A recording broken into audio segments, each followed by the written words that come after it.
පළාත් පාලන ආයතන වලටද නාම යෝජනා බාර දුන්නේ? අද අපතලේ පමණයි. අපතලේ පාත් සභාව, අල්දුමුල පාත් සභාව, අපතලේ නගර සභාව. මේ තුනේම නාම යෝජනා බාර දුන්නා. ඉතින් ගිහින් අපේ සුපුරුදු වැඩ පිළිවෙල ගමේ වැඩ ටික බලා ගන්න ඕනේ. ඒක තමයි අපේ අදිෂ්ඨානය. දැන් මේ වෙනකොට ඔබතුමාගේ පක්ෂයේ තත්ත්වය මොකද්ද? පක්ෂයේ මේ ඇතුලේ කුලල් කෑගම් තියෙනව නේද? අපේ පක්ෂේ. ඔව්.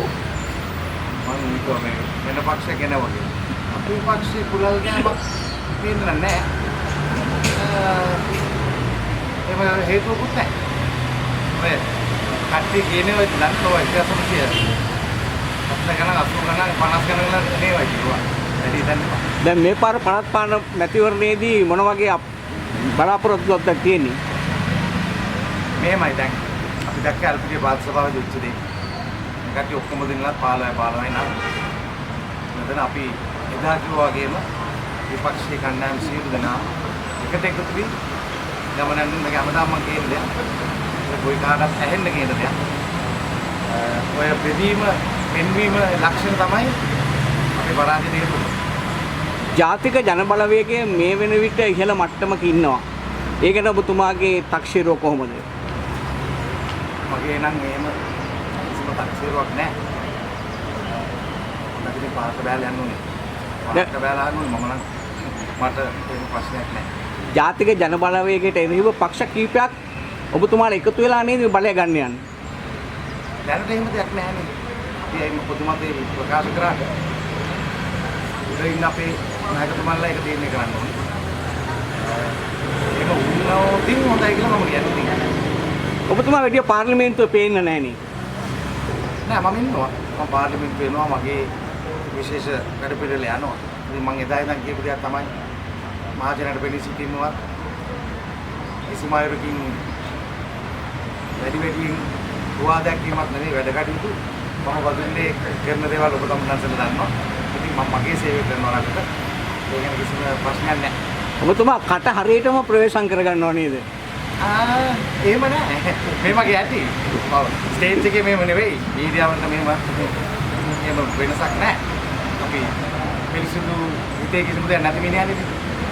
අපි කියවනවා. ජනාධිපතිවරණයේදී බදු දිස්ත්‍රික්කය ඔබතුමාලා ජයග්‍රහණය කරනවා. ඔව්. ඒත් මහමැතිවරණයේදී ඔබතුමාලා ආයේ පරාජය වෙනවා. ඒ මැතිවරණයේ කොහොමද වේද? මෙහෙමයි.